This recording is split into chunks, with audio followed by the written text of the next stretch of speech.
देहरादून फेमाउट बार club. Dehradun का famous बार club. यहाँ पर ऐसा कोई काम नहीं था जो नहीं होता था। स्मगलिंग, ड्रग्स डीलिंग और भी ऐसे बहुत से इल्लीगल काम होते थे। बाहर से देखने में ये बार नॉर्मल लगता था। लोग यहाँ पर आकर चिल आउट करते थे, मस्ती करते थे, गर्लफ्रेंड बॉयफ्रेंड टाइम स्पेंड करते थे, लोग ड्रिंक करते थे। बट इसकी सच्चाई कुछ और ही थी। यहाँ पर इल्लीगल काम इतनी सफाई से किए जाते थे कि किसी को कानों कान खबर नहीं होती थी। ये बार क्लब इतना बड़ा था कि यहाँ पर स्पेशल गेस्ट को वीआईपी रूम प्रोवाइड किया गया था। उस बार क्लब के छोटे से कॉरिडोर से होते हुए साइड में एक रूम था जिसके अंदर कुछ लड़कियां कपड़े चेंज कर रही थीं। रात की शिफ्ट की कुछ यंग वेटर्स थीं जिनके लिए वहां पर ड्रेस सेलेक्ट करके पहले से ही रखे जाते थे और उन पर ऑलरेडी उनके नाम की स्लिप लगा दी जाती थी। लड़कियां आपस में हंसते हुए ड्रेस पहन रही थी। उनके लिए जो ड्रेस रखी गई थी वह रिवलिंग थी, जिसमें उनकी बॉडी का सिर्फ कुछ हिस्सा ढका था और बाकी सब कुछ रिवीलिंग था। यहाँ के रूल्स कुछ अनाइंग थे, लेकिन कोई भी वेटर या बार डांसर मना नहीं करती थी क्योंकि सैलरी अच्छी थी। कुछ मजबूरी के कारण यहाँ काम करती थी, तो कुछ फैशन के लिए और कुछ को यहाँ पर काम करना पसंद था। उनमें से एक कम उम्र की लड़की, जिसकी उम्र 19 साल की थी। वह दिखने में बेहद खूबसूरत, मासूम, जैसे वह इस घिनौनी भयानक दुनिया के बारे में नहीं जानती हो। वह आज पहली बार दुनिया का यह दूसरा रूप देख रही थी। उसकी मासूम सी आंखें सबको देखकर घबरा रही थीं। उसके नाम की स्लिप जो ड्रेस पर पेस्ट थी, वह ड्रेस इतनी छोटी थी कि सिर्फ उस लड़की की चेस्ट और उसकी लोअर बॉडी का कुछ हिस्सा ही कवर हो सकता था। उसने आज से पहले कभी भी ऐसे कपड़े नहीं देखे थे। उसकी आंखों में आंसू आ जाते हैं। उस लड़की की आंखों में आंसू देखकर उसके साथ की लड़की ने कहा, अभी तुम न्यू हो ना, इसलिए तुम्हें यह सब कुछ अजीब लग रहा है।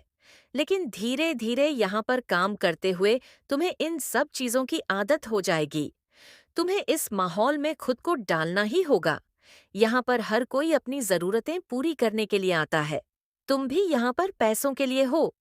उस मासूम सी 19 साल की लड़की ने अपना सिर घुमाकर उस लड़की की तरफ देखा जो उसे यह नसीहत देखते हुए आई लाइनर लगा रही थी, मिरर में देखकर।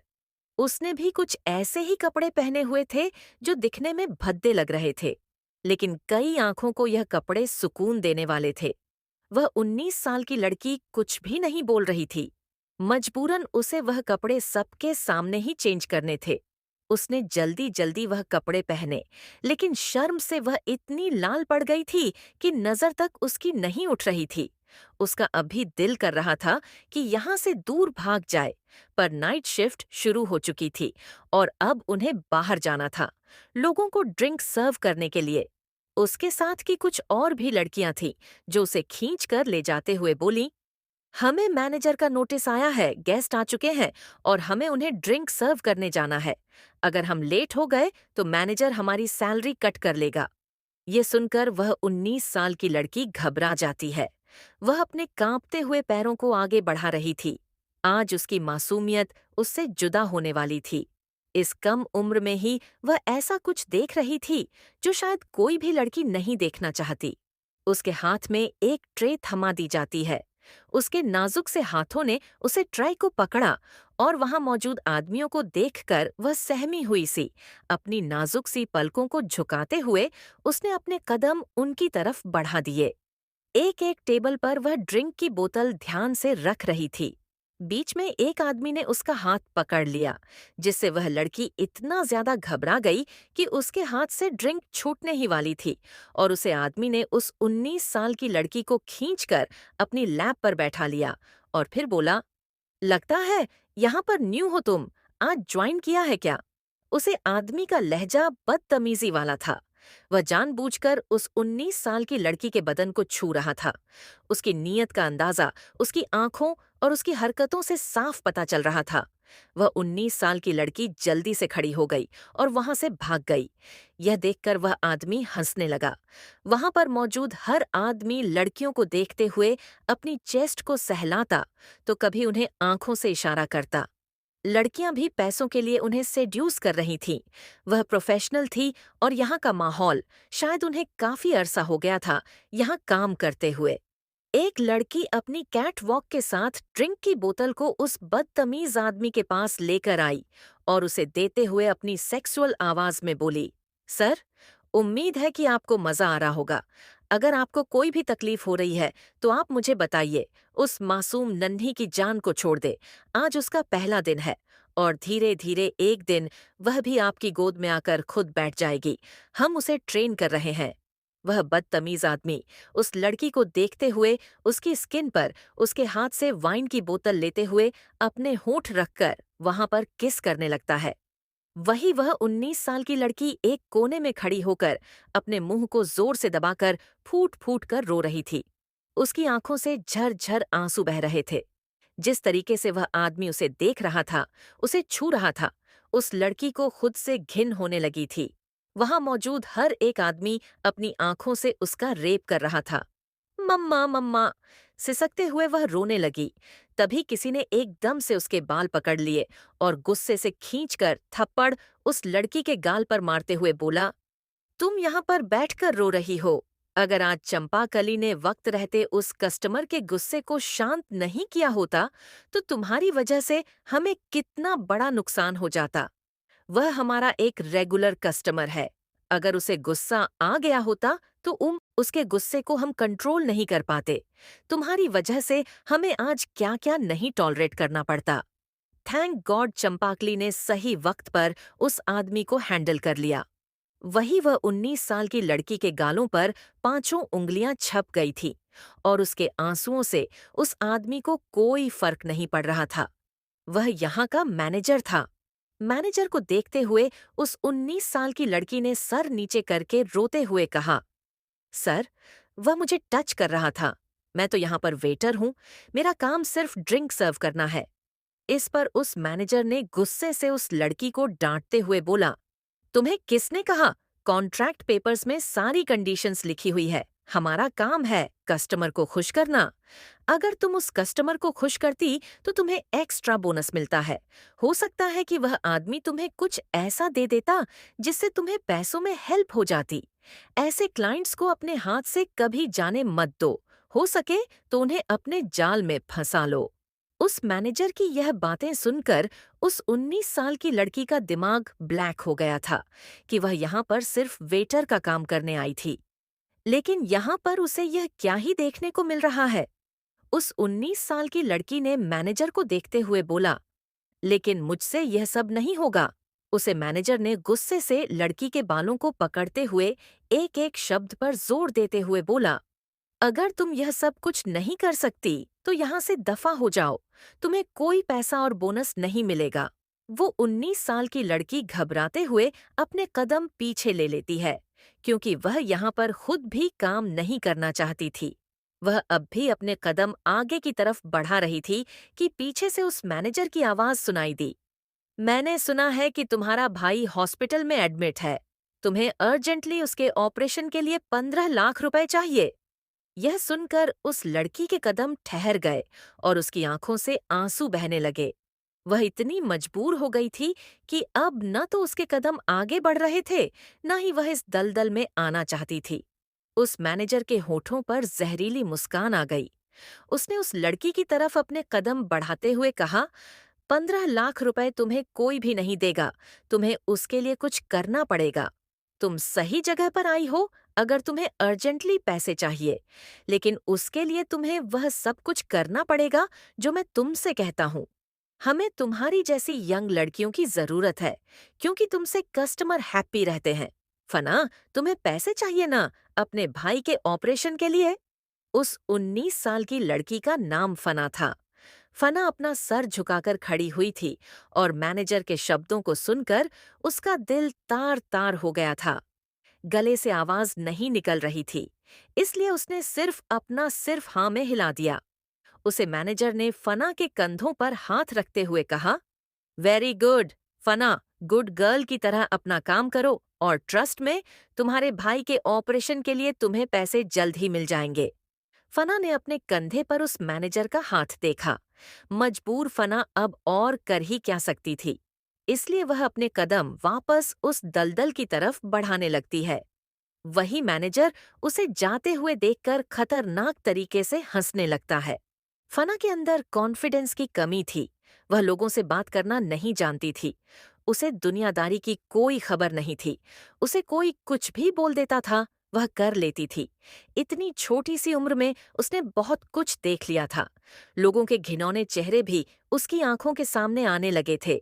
जब अपने ही धोखा दे दे, तो हम दूसरों से क्या उम्मीद कर सकते हैं? फना हिम्मत करके ड्रिंक की ट्रे उठाती है और उसके बाद वह एक एक कर सबके टेबल की तरफ जा रही थी। उस बदतमीज आदमी ने एक बार फिर से फना की तरह अपनी सरसरी निगाहें दौड़ाई। फना फिर से घबरा गई और उसने उस आदमी को अवॉइड किया। वहां पर मौजूद हर किसी की नजरें फना पर थी, क्योंकि फना वहां पर न्यू लड़की थी और वह इतनी खूबसूरत थी कि सभी की नजर एक एक करके उस पर जा रही थी। उनकी आंखों में वह हवस का सिलसिला फना के पल पल के साथ बढ़ता जा रहा था। तभी फना के पास एक लेडी आई और उसने फना के कान में आकर कुछ ऐसा कहा जिसे सुनकर फना के चेहरे का रंग उड़ गया। फना उस लेडी की तरफ देखते हुए अपनी धीमी सी आवाज में बोली, देखिए, मैं कैसे करूंगी, आज मेरा फर्स्ट डे है। उस लड़की ने फना को देखते हुए मुस्कुरा कर कहा, तुम्हारे लिए यह बेटर अपॉर्चुनिटी है और तुम इतनी खूबसूरत हो कि तुम्हारे हुस्न पर कोई भी फैदा हो सकता है। फना को किसी को ना करना नहीं आता था। कॉन्फिडेंस नहीं था उसके अंदर, इतनी मासूम थी कि वह उस लड़की की बातों में आ जाती है। फिर वह अपने कदम एक रूम की तरफ बढ़ाने लगती है। उसने अपने हाथ में उस रूम नंबर को देखा। रूम नंबर 6 था। फना उस कमरे में जाने से पहले कुछ करना चाहती थी, इसलिए उसने डरते हुए उस रूम की तरफ देखा। वहां से उसे इतनी ठंडी वाइब आ रही थी कि उसके पैर आगे बढ़ ही नहीं रहे थे। फना ने अपनी शॉर्ट स्कर्ट के बीच में एक कॉइन छुपा कर रखा था। उसे वह अपने हाथ में रखती है और उसके बाद उसे टॉस करती है और आंखें बंद करके वह अपने मन में बड़बड़ाते हुए बोली, प्लीज, आप मुझे गाइड करें कि मुझे अंदर जाना चाहिए या नहीं जाना चाहिए। अगर हेड आया तो मैं अंदर जाऊंगी और अगर टेल आया तो मैं वापस लौट जाऊंगी। उस कॉइन को चूमने के बाद फना अपना सारा फैसला उस कॉइन पर छोड़ देती है और जब उसने उस कॉइन को अपने हाथों में टॉस किया और आंखें खोलकर देखा तो हैरान हो गई थी। फना ने वापस से उस कॉइन को अपनी पॉकेट में रखा और फिर ट्रे को लेकर फना ने धीरे से उस रूम के डोर को ओपन किया। अंदर सन्नाटा था। शायद अंदर मीटिंग चल रही थी। वहां पर मौजूद लोग इतने लंबे लंबे और बड़े बड़े थे कि फना डर गई थी। 6 फुट से भी लंबे आदमियों को एक साथ देखकर फना की सांस थम गई थी। सबने बिजनेस सूट पहन रखा था। वहां पर कोई प्राइवेट मीटिंग हो रही थी। फना ड्रिंक की बोतल लेकर अंदर गई और उसने वह ड्रिंक की बोतल टेबल पर जैसे ही रखनी चाहिए, उसकी नजर एक आदमी पर गई जिसकी हाइट 6 फुट 2 या 3 इंच के करीब होगी। उसने ब्लैक कलर का 3 पीस सूट पहन रखा था। उसकी आंखों पर शेड्स थे। उसके राइट हैंड में ब्रांडेड वॉच थी। उस आदमी की वाइब कुछ ऐसे थी कि उसके सामने मानो सभी झुके हुए थे। उसे आदमी ने एक नजर फना की तरफ देखा। फना घबरा गई और उसके हाथ से वह ड्रिंक की बोतल छूटकर टेबल पर गिर गई और टेबल पर जो कॉन्ट्रैक्ट के पेपर रखे हुए थे वह खराब हो गए। फना का दिल धक से रह गया। उसी वक्त वह 6 फुट 3 इंच का आदमी खड़ा हुआ और उसने गुस्से से फना के बाल पकड़ लिए और जोर से उसका सिर्फ टेबल पर दे मारा। फना की चीख निकल गई और उस आदमी के हाथ यही नहीं रुके। सभी उस आदमी का गुस्सा देखकर डर गए थे, क्योंकि यहाँ पर मौजूद कोई भी नहीं था जो उसके सामने बोल सके। वह इम्पोर्टेंट पेपर्स थे और आज ही डील फाइनल करनी थी जो इस लड़की की वजह से खराब हो चुकी थी। वह आदमी गुस्से से उस लड़की के बाल पकड़कर उसे घसीटते हुए रूम से बाहर ले गया।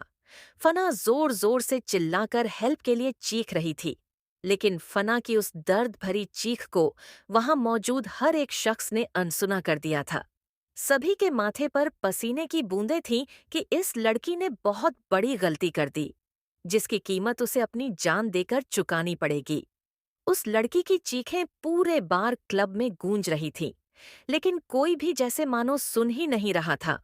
वह लड़की गिड़गिड़ाते हुए बोली, प्लीज सर, मुझे माफ कर दीजिए, मुझसे बहुत बड़ी गलती हो गई, मैंने ये जानबूझकर नहीं किया। लेकिन फना के एक भी शब्द का असर नहीं हो रहा था उसे आदमी पर। वह आदमी उसे घसीटते हुए बार क्लब से बाहर ले गया। बार के मैनेजर के भी माथे पर पसीना आ गया था और वह भी फना को बचाने के लिए आगे नहीं आया, क्योंकि इस आदमी से पंगा लेना उनके बस की बात नहीं थी। उस 6 फुट 3 इंच के आदमी ने फना को कार के अंदर फेंक दिया। फना कार से बाहर निकलने के लिए तड़प रही थी। उस आदमी ने खींचकर फना के गाल पर एक जोरदार थप्पड़ मारा। फना का सिर घूम गया और होठों के कोने से खून बहने लगा। फना दोबारा उस लेदर सीट से उठकर कार की विंडो पर जोर जोर से हाथ मारकर हेल्प के लिए चिल्लाने लगी। कार लॉक हो चुकी थी। उस आदमी ने गुस्से से फना के बाल पकड़े और उसका ग्लास विंडो से लगाकर प्रेस करने लगा। वह कुछ बोल नहीं रहा था, लेकिन उसका गुस्सा इतना भयानक था कि आज जीते जी फना को यमराज नजर आ रहे थे। उस शख्स ने फना को कार की विंडो के अगेंस्ट प्रेस कर रखा था। फना हिल डुल नहीं पा रही थी। उसका गाल बिल्कुल ही उस विंडो से चिपक गया था। फना की आंखों से झरझर आंसू बह रहे थे। कुछ 10 मिनट बाद ही कार रुक गई और उस आदमी ने फना के बाल पकड़े और उसे कार से जबरदस्ती बाहर निकाला। फना उसके पैरों को पकड़ते हुए बोली, सर, मुझे माफ कर दीजिए, मुझसे गलती हो गई, मैं कभी आपको दोबारा नजर नहीं आऊंगी। लेकिन वह आदमी फना की एक भी नहीं सुनता। वह फना को घसीटते हुए होटल रूम के अंदर ले गया और उसने फना को रूम के अंदर फेंक दिया। फना धम्म से जमीन पर गिर गई। उस आदमी ने गुस्से से डोर बंद कर दिया। फना पीछे की तरफ खिसकते हुए गिड़गिड़ाने लगी, मुझे माफ कर दीजिए सर, मुझसे बहुत बड़ी गलती हो गई, नो प्लीज नो। उसे आदमी ने फना को देखा और गुस्से से उसने अपनी पैंट से बेल्ट निकाली और उसके बाद उस कमरे में सिर्फ फना की चीखें सुनाई दे रही थीं। फना अधमरी सी हो गई। उस आदमी ने फना को उठाकर गुस्से से बेड पर पटक दिया। वह अभी भी खुद को बचाने की कोशिश कर रही थी। अपने नाजुक से शरीर को सिकोड़ते हुए वह छटपटा रही थी। तभी उस आदमी ने उसके कपड़ों को उसके बदन से अलग कर दिया और बेड के नीचे फेंक दिया। उसने फना के हाथों को बेल्ट से बांध दिया। वह अब कुछ भी नहीं कर पा रही थी। वह बस अपनी गर्दन ना में हिलाते हुए रोए जा रही थी। उस आदमी ने जैसे ही अपने शर्ट के बटन खोलने स्टार्ट किए, फना को ऐसा लगा जैसे आज वह कहीं की नहीं रह जाएगी। वह खुद की इज्जत को बचाने के लिए उस आदमी से भीख मांग रही थी, लेकिन वह 6 फुट 3 इंच का आदमी 19 साल की फना पर रहम नहीं खाता। उसने फना के पैरों पर अपनी पकड़ इतनी टाइट कर रखी थी कि फना हिल डुल भी नहीं पा रही थी। उसने फना के मुंह को दूसरी तरफ कर दिया। उस आदमी ने फना के था इस पर ग्रिप टाइट कर दी थी। फना उस आदमी के कंट्रोल में आ गई थी। माइंड ब्लैक हो चुका था, शरीर सुन्न पड़ गया था और उस 6 फुट के आदमी के सामने वह छोटी सी कुछ भी नहीं कर पा रही थी। उस आदमी ने फना को अपने ओर करीब किया और उसके ऊपर झुकते हुए उसके आगोश में समा गया। फना की दर्दनाक चीख पूरे कमरे में गूंजने लगी। उसके बाद यह सिलसिला सारी रात नहीं रुका था। उस कमरे में सिर्फ फना के जोर जोर से रोने की आवाज आ रही थी, दर्द से कराहने की आवाज आ रही थी। कुछ देर के बाद फना बेजान सी हो गई थी और उसकी आंखों से सिर्फ आंसू बह रहे थे। फना ने आज नरक देख लिया था। फना के शरीर पर इतने निशान थे कि कोई भी उन्हें देखकर अपनी आंखों से आंसू बहने से नहीं रोक सकता था। 19 साल की फना समर्पित हो गई थी। आज उसने अपनी इज्जत के साथ साथ सब कुछ खो दिया था। उस आदमी ने फना का चेहरा दोबारा नहीं देखा था। वह उसके साथ अपनी हैवानियत पर उतर आया था। उसकी हरकतों से साफ पता चल रहा था कि उसके सीने में दिल नहीं है। उसे फर्क नहीं पड़ रहा कि फना पर क्या बीत रही है। पियल से छोड़ दो। It's hurting. अगली सुबह उस होटल रूम के अंदर सन्नाटा था। फना ने धीरे से अपनी आंखें खोली। उसके पूरे बदन में बहुत तेज दर्द हो रहा था। उसका शरीर काम ही नहीं कर रहा था। नाजुक सी फना ने अपने हाथों की तरफ देखा। उसे चक्कर आ रहे थे। लेकिन कल रात का वह दर्दनाक किस्सा उसकी आंखों के सामने घूमने लगा। फना जल्दी से उठकर बैठ गई। डर उस पर इतना हावी हो गया था कि वह उठकर यहाँ से भाग जाना चाहती थी। फना को फीवर आ गया था और उसे ब्लड भी दिखाई दे रहा था। सब कुछ हटाकर बेड की सफेद चादर को देखा, जो खून से रंगी हुई थी। फना के आंसू नहीं रुक रहे थे। फना ने डरते हुए अपनी नजर चारों तरफ घुमाई तो उसे वह 6 फुट 3 इंच का आदमी विंडो के पास खड़ा दिखाई दिया। वह सिगरेट के कश भर रहा था। इस वक्त वह शर्टलेस था। फना ने अपनी सांस रोक ली। उसे डर लग रहा था कि अगर उसने थोड़ी सी भी आवाज की तो यह आदमी वापस से उसके साथ वही सब कुछ करेगा। फना सिकुड़ गई। उसकी हिम्मत नहीं हो रही थी कि यहां से हिले। उसने अपने पेट पर हाथ रखा हुआ था, क्योंकि उसे इतना पेन हो रहा था कि उसकी पेन की वजह से जान निकल रही थी।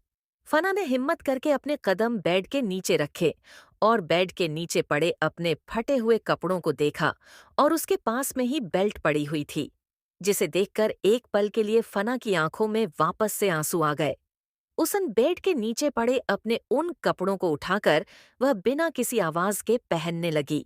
तभी जो शख्स विंडो के पास खड़ा था, उसने अपना सर घुमाकर फना की तरफ देखा।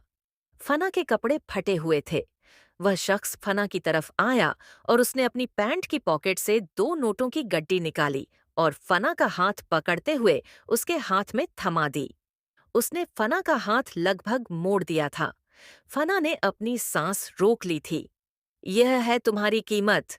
अब यहां से अपना ये मनहूस चेहरा लेकर दफा हो जाओ।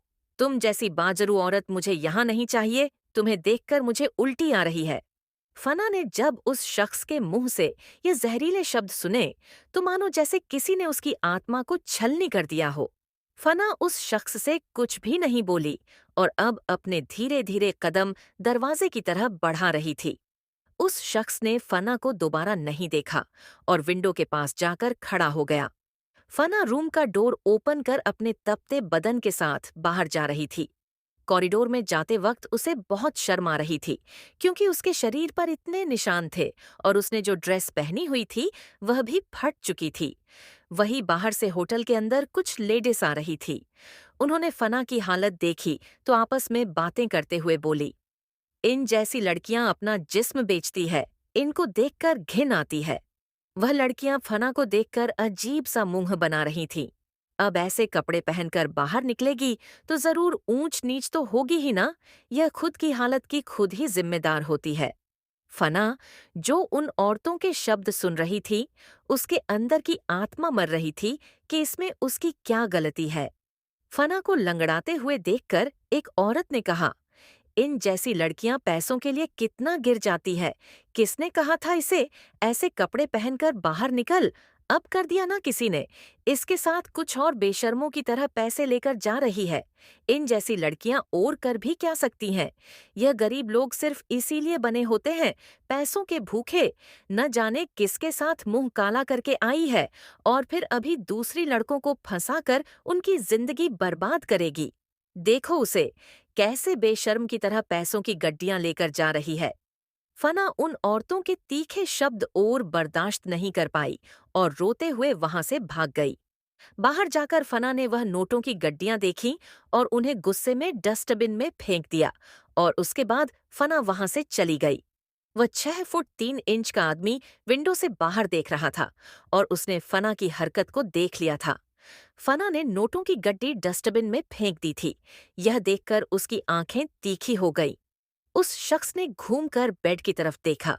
बेड पर खून के धब्बे देखकर उसके भाव बदल गए। रात का वक्त फना की रूममेट अपने काम से वापस आई। उसने कमरे की लाइट बंद देखी तो उसे ऑन किया। कमरे में कोई भी नहीं था, लेकिन अचानक से उसे किसी के जोर जोर से रोने की आवाज सुनाई देने लगी। पहले तो फना की रूममेट निशा डर गई। फिर उसने गौर किया तो यह आवाज बाथरूम से आ रही थी। जिस कमरे में निशा और फना रहती थी वह कोई लग्जरियस कमरा नहीं था, बल्कि वह एक चोल का नॉर्मल कमरा था। डरते हुए निशा भी अपने कदम बाथरूम की तरह बढ़ा देती है। जैसे ही उसने बाथरूम का नजारा देखा वह दंग रह गई। फना बाथरूम के अंदर शावर के नीचे बैठी हुई थी और फूट फूट कर रो रही थी। वह जल्दी से भागकर फना के पास आई और उसने घबराते हुए कहा, फना, तुम रो क्यों रही हो? जैसे ही उसने फना को टच किया, उसने फील किया कि फना को बहुत तेज बुखार है। उसने फना की हालत देखी और उसके बदन पर मौजूद जब उसने निशान देखे तब उसे समझ में आया कि फना के साथ क्या हुआ है। फना को उसने जोर से हक कर लिया। निशा को भी रोना आ गया था। उसने फना का सफेद पड़ चुका चेहरा देखा। उसने जल्दी से फना को अपने दुपट्टे से लपेट दिया और रोते हुए बोली, ये सब तेरे साथ किसने किया? फना, अभी हमें पुलिस स्टेशन चलना चाहिए। हमें उस आदमी की कंप्लेंट करनी होगी। यह सुनते ही फना चुप हो गई और उसने घबराते हुए कहा, नो नो निशा, हम उसका कुछ भी नहीं कर सकते। वह बहुत स्ट्रांग है, सब उससे डरते हैं। भरी महफिल में जब वह मुझे घसीट कर ले जा रहा था, किसी एक भी शख्स ने मुझे उससे बचाने की कोशिश नहीं की। तू सोच भी नहीं सकती कि वह कितना पावरफुल है। फना को ऐसे डरते हुए देखकर निशा ने गुस्से से कहा, लेकिन हम उसे ऐसे तो नहीं छोड़ सकते। तुझे मालूम भी है कि तेरे साथ रेप हुआ है। तू एक रेप विक्टिम है। अगर हमने कंप्लेंट नहीं की तो तेरे साथ ये सब कुछ दोबारा भी हो सकता है। फना ने निशा का हाथ पकड़ लिया। निशा फना को रोते हुए बोली, फना, तुझे क्या हो गया है? क्या तुझे इंसाफ नहीं चाहिए? तेरे साथ गलत हुआ। स्विंगल, तेरे साथ उसने क्या किया है? तेरा मासूम सा चेहरा इस चीज की चीख कर गवाही दे रहा है। निशा को भी रोना आ रहा था फना को ऐसे देखकर। वह फना का दर्द फील कर सकती थी।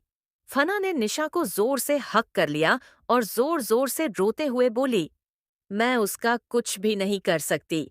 पुलिस भी उसका ही साथ देगी, क्योंकि मैं एक गरीब लड़की हूँ। मुझ पर ही इल्जाम लगाए जाएंगे। हम उसका कुछ भी नहीं कर सकते। तो क्या तू उसे ऐसे जाने देगी? निशा गुस्से से बोली। फना कुछ भी नहीं बोलती तो निशा गुस्से से खड़ी होते हुए बोली, तुझे जो करना है कर। यह तेरी जिंदगी है। तुझे खुद के लिए स्टैंड नहीं लेना तो मैं भी कुछ नहीं कर सकती। फना ने जब देखा कि निशा उससे नाराज हो गई तो उसने निशा का हाथ पकड़ लिया और रोते हुए बोली, निशा, तू भी मुझे छोड़कर चली जाएगी। मॉम, डैड तो मुझे कब का छोड़कर चले गए। कोई भी नहीं है मेरा इस दुनिया में। तू तो कम से कम मेरे साथ रह। मुझे छोड़कर मत जाना। मैं तुझसे भीख मांगती हूँ। फना को ऐसे टूटा हुआ देखकर निशा ने फना को जोर से हक कर लिया और वह अपनी दोस्त को ऐसे छोड़कर नहीं जा सकती थी। फना काफी देर तक ऐसे ही निशा की गोद में सर रखकर रोती रही। कितना ही वक्त बीत गया था। दोनों दोस्तों के आंसू रुक ही नहीं रहे थे। फना को इंसाफ न दिला पाने का निशा को रिग्रेट था।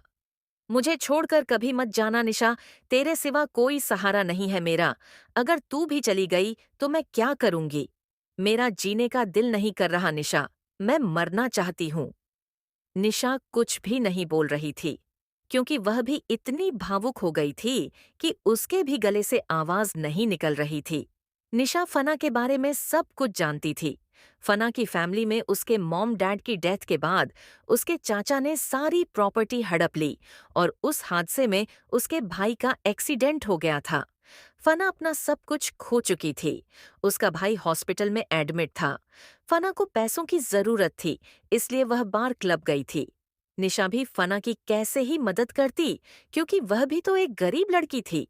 वह मुश्किल से 7,000 रुपया महीना कमाती थी और ऐसे में वह कुछ भी कर लेती, लेकिन नामुमकिन था फना की हेल्प करना। फना ने डर की वजह से निशा को कसकर पकड़ रखा था। निशा ने फना के बालों को सहलाते हुए कहा, हमें हॉस्पिटल चलना होगा। तुझे बहुत तेज फीवर है। मैं हॉस्पिटल नहीं जाऊंगी, वरना फिर से सब मेरा मजाक उड़ाएंगे। फिर से मेरे ही कैरेक्टर पर सवाल उठाया जाएगा। मैं कहीं नहीं जाऊंगी।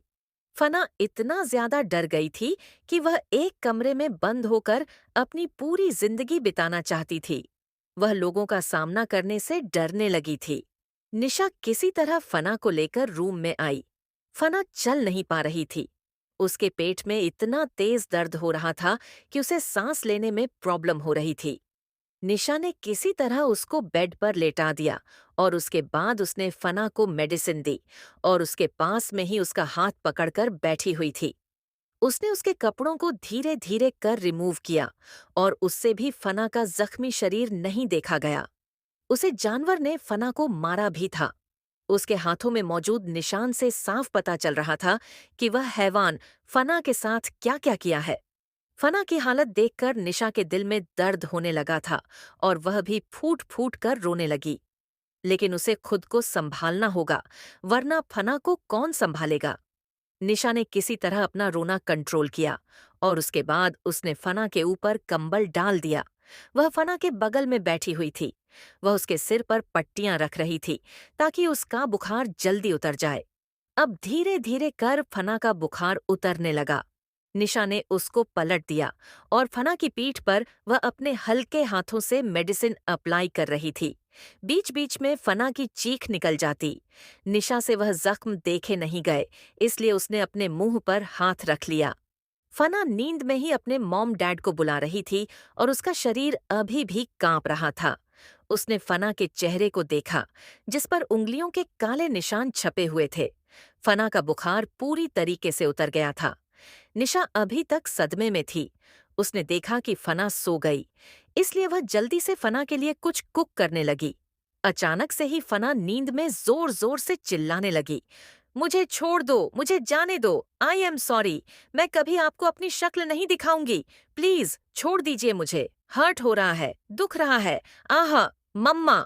फना नींद में ही जोर जोर से चिल्लाते हुए खुद को छोड़ने की भीख मांग रही थी किसी से। वह इतनी जोर जोर से अपना सर इधर उधर पटक रही थी, मानो जैसे वह स्ट्रगल कर रही हो किसी से खुद को छुड़ाने के लिए। प्लीज, बहुत हर्ट हो रहा है, छोड़ दो मुझे। फना को ऐसे नींद में चिल्लाते हुए देखकर निशा उसके पास भाग कर आई और फना को जगाते हुए बोली, फना फना फना। निशा ने फना को देखा। फना की सांस भारी हो गई थी। वह कोई बहुत बुरा सपना देख रही थी। उसे सपने की वजह से उसकी आंखों से आंसू बह रहे थे और शरीर उसका वापस से लाल पड़ने लगा। निशा इतना घबरा गई थी कि उसकी आंखों में भी आंसू आ गए। उसने जल्दी से फना को जोर से हक कर लिया और उसके सिर पर हाथ फेरते हुए बोली, फना, रिलैक्स, मैं हूं तेरे साथ कोई कुछ भी नहीं करेगा। प्लीज, अपनी आंखें खोल, फना। फना की हालत देखकर निशा भी कुछ नहीं कर पा रहे थी। फना झटके से होश में आई और उसने अपनी आंखें खोली। जब उसने देखा कि वह निशा के साथ है, तब उसने गहरी सांस ली। उसने निशा को कसकर पकड़ लिया और जोर जोर से रोते हुए बोली, यह मेरे साथ क्या हो गया निशा? मैंने क्या किसी का बिगड़ा था? मैंने कभी किसी को हर्ट नहीं किया, लेकिन यह दर्द सिर्फ मुझे ही क्यों मिल रहा है? लेकिन मुझे ही कीमत क्यों चुकानी पड़ी? मुझे ही यह तकलीफ का जरिया क्यों बनाया गया? मैंने कुछ भी नहीं किया। निशु, मुझसे बस गलती से वाइन की बोतल गिर गई थी। हमने कुछ भी नहीं किया था और उसकी इतनी भारी कीमत मुझे चुकानी पड़ी। बहुत दर्द हो रहा है निशु, मुझे और नहीं बर्दाश्त हो रहा। रोते हुए इमोशनल होकर वह बोल रही थी। यह सब और निशु भी चाहकर कुछ नहीं कर पा रही थी। अपनी दोस्त के लिए मजबूर थी। हकीकत तो यह थी कि वह दोनों ही गरीब थी और गरीबों की कोई नहीं सुनता। गरीबी से हार चुकी थी निशु और फना दोनों। आज उन्हें पता चल रहा था कि अगर अमीर लोग चाहे तो एक गरीब को खिलौना बना सकते हैं। उनकी नजरों में उनकी कोई इज्जत नहीं होती। इस वजह से तो फना का शिकार किया उन्होंने। फना आंखों में आंसू लिए उस भयानक पल को भूलना चाहती थी, लेकिन चाहकर भी नहीं भुला पा रही थी। काश वह अपनी जिंदगी का यह दर्दनाक पल मिटा सकती, लेकिन उसके पेट में इतना तेज दर्द हो रहा था कि रह रहकर फना की सांस रुक रही थी। फना कभी कभी तड़प जाती, उसे उल्टी आने लगी। निशु इतना घबरा गई थी कि उसने कहा, फना प्लीज हॉस्पिटल चलो, वरना तुम्हें कुछ हो जाएगा। फना ने रोते हुए कहा, मैं हॉस्पिटल नहीं जा सकती। हॉस्पिटल जाने के लिए पैसे नहीं है मेरे पास। वह लोग मुझे भगा देंगे। कोई नहीं सुनेगा हमारी। मुझे इस दर्द में ही जीना है। निशु फना के पास उसका हाथ पकड़कर बैठी हुई थी। वह अपनी दोस्त को इस बुरे हालात में अकेला नहीं छोड़ना चाहती थी। उसने फना का सर अपनी गोद में रख लिया और उसके बालों में हाथ फेरते हुए बोली, तुम सो जाओ फना, मैं तुम्हारे साथ हूं, कोई कुछ नहीं करेगा। फना यह नहीं बोल पा रही थी कि वहां मौजूद एक भी शख्स ने उसे बचाने की कोशिश नहीं की। उसकी चीखें किसी को सुनाई नहीं दे रही थीं। वह गिड़गिड़ा रही थी, भीख मांग रही थी, रो रही थी, भाग रही थी, लेकिन वहां खड़ा हर शख्स तमाशा देख रहा था। फना को बहुत बड़ा सदमा लगा था और वह भूल नहीं पा रही थी इस ट्रॉमा को। फना की ऐसी हालत देखकर निशु उसके लिए खाना लेकर आई। निशा ने फना को अपने हाथों से खिलाना चाहा, लेकिन फना ने मना कर दिया कि उसे भूख नहीं है। निशा ने फना को समझाते हुए कहा, फना, तुम्हें थोड़ा बहुत खाना होगा, वरना जैसी तुम्हारी हालत है मुझे डर लग रहा है। मुझे मरना है निशु, प्लीज कुछ करो। निशा ने फना को समझाते हुए कहा, फना, तुम क्या बोल रही हो? तुम्हारा भाई हॉस्पिटल में एडमिट है और उसे तुम्हारी जरूरत है। फना को एकदम से याद आ जाता है। फिर उसने निशु के हाथ से खाना खाया और 2 बाइट ही उसने ली थी कि उसे उल्टी हो गई और उसके पेट में दोबारा से तेज दर्द होने लगा। वह उठ भी नहीं पा रही थी। उसके पैर हाथ सब सूज गए थे। उसका गाल भी सूजकर लाल हो गया था और उस पर मौजूद वह नीले निशान भयानक दिख रहे थे। फना को उल्टी करते हुए देखकर निशु ने अपना फोन उठाया और बोली, फना, मैं नहीं रुक सकती, वरना तुम्हें कुछ हो जाएगा। फना ने निशु का हाथ पकड़कर उसे रोक दिया और उसके बाद वह जबरदस्ती अपने हाथों से ही खाना खाने लगी। जबरदस्ती। फना अपने मुंह में खाना ठूंस रही थी क्योंकि उसे ठीक होना था। अगर वह बीमार पड़ गई तो प्रॉब्लम हो जाएगी। उसे अपने भाई को बचाना था, जिसके लिए उसे पैसों की बहुत जरूरत थी। उसे काम करना होगा।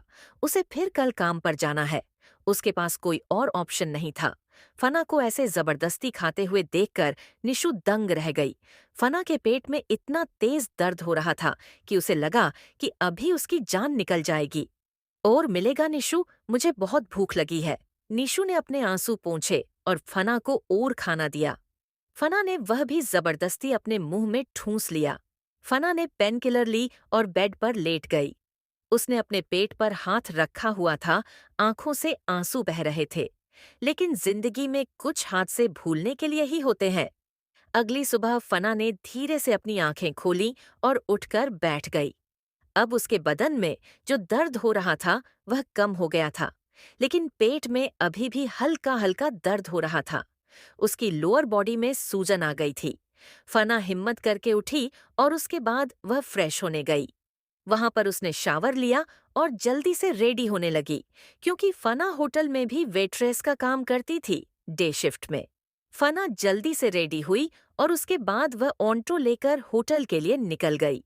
वहां पर उसने अपने कपड़े बदले और अपने काम में लग गई। फना ने सुबह से कुछ खाया नहीं था, जिस वजह से उसे चक्कर आ रहे थे। उसके साथ इतना कुछ हो गया था, उसके बावजूद भी उसे काम करना पड़ रहा था। फना ठीक से चल नहीं पा रही थी और बीच बीच में जब वह बैठ जाती तो उसे बहुत डांट पड़ती मैनेजर से। फना डर की वजह से काम कर रही थी, क्योंकि उसे पैसों की जरूरत थी। अगर मैनेजर ने गुस्से में आकर उसे फायर कर दिया तो फिर फना कहाँ जाएगी?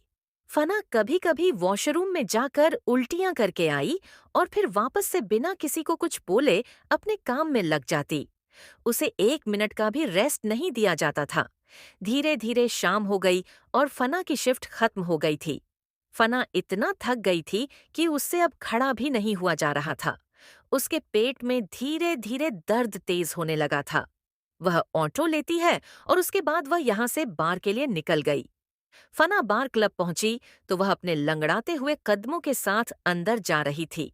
मैनेजर ने जैसे ही फना को देखा, वह हैरान हो गया कि यह लड़की जिंदा कैसे बच गई।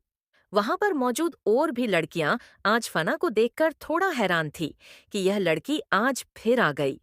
कल उन सब ने सुना था कि इसके साथ क्या हुआ है, इसको कैसे एक डेविल सा इंसान घसीट कर ले जा रहा था। ये जिंदा कैसे बच गई, क्योंकि उन्होंने सुना था कि वह आदमी किसी को नहीं छोड़ता, वह इतना डेंजरस था। फना चुपचाप से उस चेंजिंग रूम में गई। वहां पर उसके नाम की ड्रेस रखी हुई थी। फना ने हिंजरेनिया उसे ड्रेस को पहना और खुद को मिरर में देखने लगी। मैनेजर फना के पास आया और उसने फना को देखते हुए कहा, तुम आज वापस आ गई। मैनेजर को देखकर फना ने कुछ भी नहीं कहा और उसने सिर्फ अपना सर हाँ में हिला दिया। वह बहुत मुश्किल से अपने आंसू रोक रही थी। वह यहाँ पर नहीं आना चाहती थी, लेकिन मजबूरी ने उसे बांध रखा था। फना की हालत देखकर कोई भी कह सकता था कि उसके साथ क्या हुआ है। लेकिन इस बारे में कोई भी बात नहीं कर रहा था। सब ने फना को देखा था और वह सब जानते थे कि उसके साथ रेप हुआ है, लेकिन इस बारे में बोलने की हिम्मत किसी में नहीं थी। उस मैनेजर ने फना के गाल को देखा, जो सूजा हुआ था, और उसकी चाल में लड़खड़ाहट थी। फना के हाथ में ट्रे थी और वह सबको ड्रिंक सर्व कर रही थी। फिर मुड़कर उसने किसी की तरफ नहीं देखा। डर की वजह से या वह शर्मिंदा थी, वहां पर कुछ और घिनौनी नजरें उसे घूर घूर कर देख रही थी। वही वह बदतमीज आदमी भी फना को देख रहा था। फना को जिंदा देखकर उसे हैरानी हुई और उसके होठों पर भी एक क्रीपी स्माइल आ गई। वह सबको ड्रिंक सर्व कर रही थी। उसने किसी की तरफ नहीं देखा, लेकिन जब वह लास्ट में पहुंची और उस टेबल पर जब वह ड्रिंक रख रही थी, तभी अचानक से उसके दिल की धड़कन बढ़ गई और उसकी उंगलियां कांपने लगी। उसने उस 6 फुट 3 इंच के आदमी को देखा, जो लास्ट टेबल पर बैठा हुआ था, और उसे देखते ही एक पल के लिए फना की जान हलक में आ गई। उसने सिर नीचे किया और उसकी आंखों से आंसू बहने लगे। फना थर थर कांपने लगी। फना ने डरते हुए वाइन की बोतल उस टेबल पर रखी। इस बार उसने संभाल कर रखी थी कि गलती से भी गिर ना जाए। फना के कांपते हुए हाथों को वह 6 फुट 3 इंच का आदमी देख रहा था। फना वहां से भाग जाना चाहती थी। फना के हाथ इतने कांप रहे थे कि वाइन की बोतल आखिरकार उससे गिर ही गई, और उसी पल में फना की सांस रुक गई। फना ने रोते हुए कहा, sir, I am sorry sir, मैंने ये जानबूझकर नहीं किया, मुझसे गलती से हो गया। फना खुद में ही रोने लगी और वह जल्दी से बोली, सर, मैं इसे साफ कर देती हूँ, प्लीज सर, कुछ मत करिएगा। वही उस आदमी ने फना को रोते हुए देखा और वह घबराहट में उस टेबल को साफ करने लगी थी। तभी उस आदमी ने उसका हाथ पकड़ लिया। उसने इतनी मजबूती से फना का हाथ पकड़ा था कि फना दर्द की वजह से कराह उठी। उस 6 फुट 3 इंच के आदमी की पकड़ से ही वह समझ गई थी कि वह कितने गुस्से में है। फना की आंखों से और तेजी से आंसू बहने लगे। उसके होंठ थर थर कांप रहे थे। उस 6 फुट 3 इंच के आदमी ने फना को एकदम से खींचा और उसे अपनी लेप पर बिठा लिया। फना का शरीर इतना कांप रहा था कि उस आदमी ने भी फील कर लिया। उसने उसका सफेद पड़ चुका चेहरा देखा और फिर उसकी चीन पकड़कर उसका फेस ऊपर किया। फना की पलकें झुकी हुई थी। फना ने रोते हुए कहा, सर, मुझे माफ कर दीजिए, यह गलती से हुआ है, मैं इसे अभी साफ कर दूंगी। लेकिन वह 6 फुट 3 इंच का आदमी एक तरफ फना के उस मासूम से चेहरे को देख रहा था। फना ने अपने हाथ जोड़ लिए थे।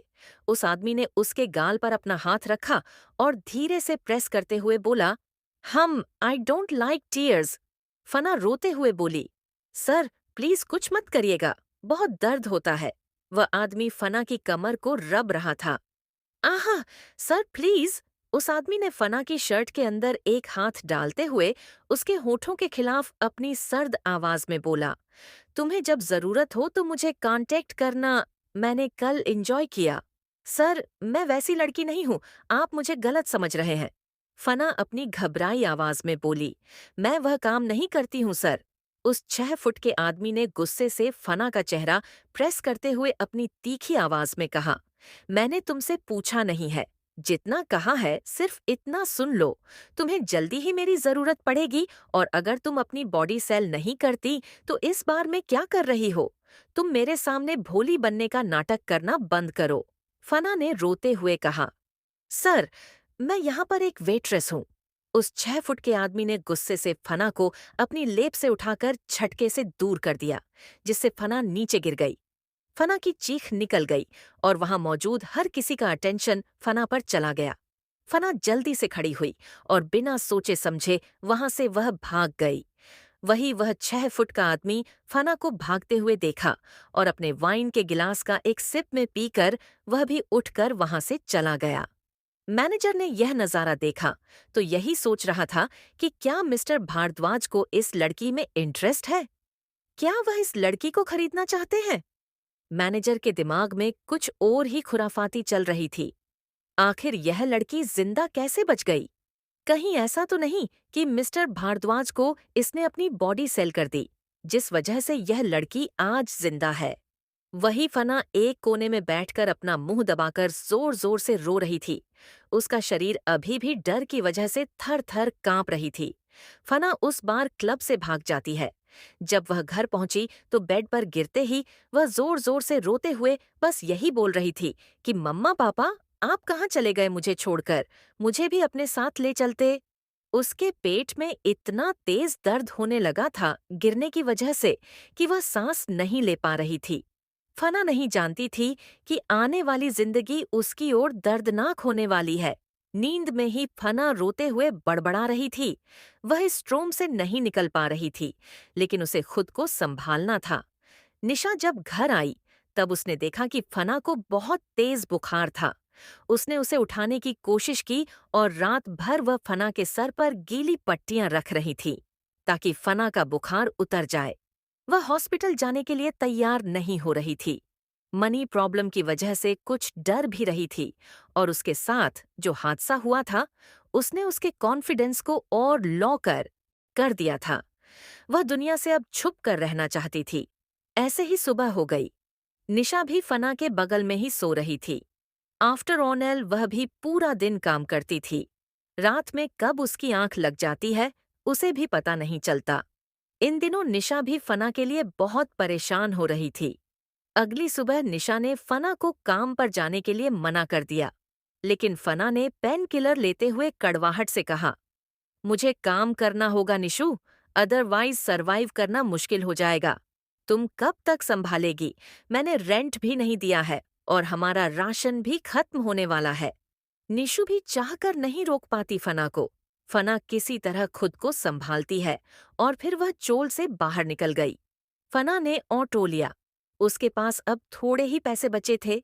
फना ऑटो वाले को पैसे देती है और फिर वह होटल के अंदर चली गई। कपड़े बदलकर वो रेगुलर डे की तरह अपना काम कर रही थी। धीरे धीरे देखते ही देखते रात हो गई।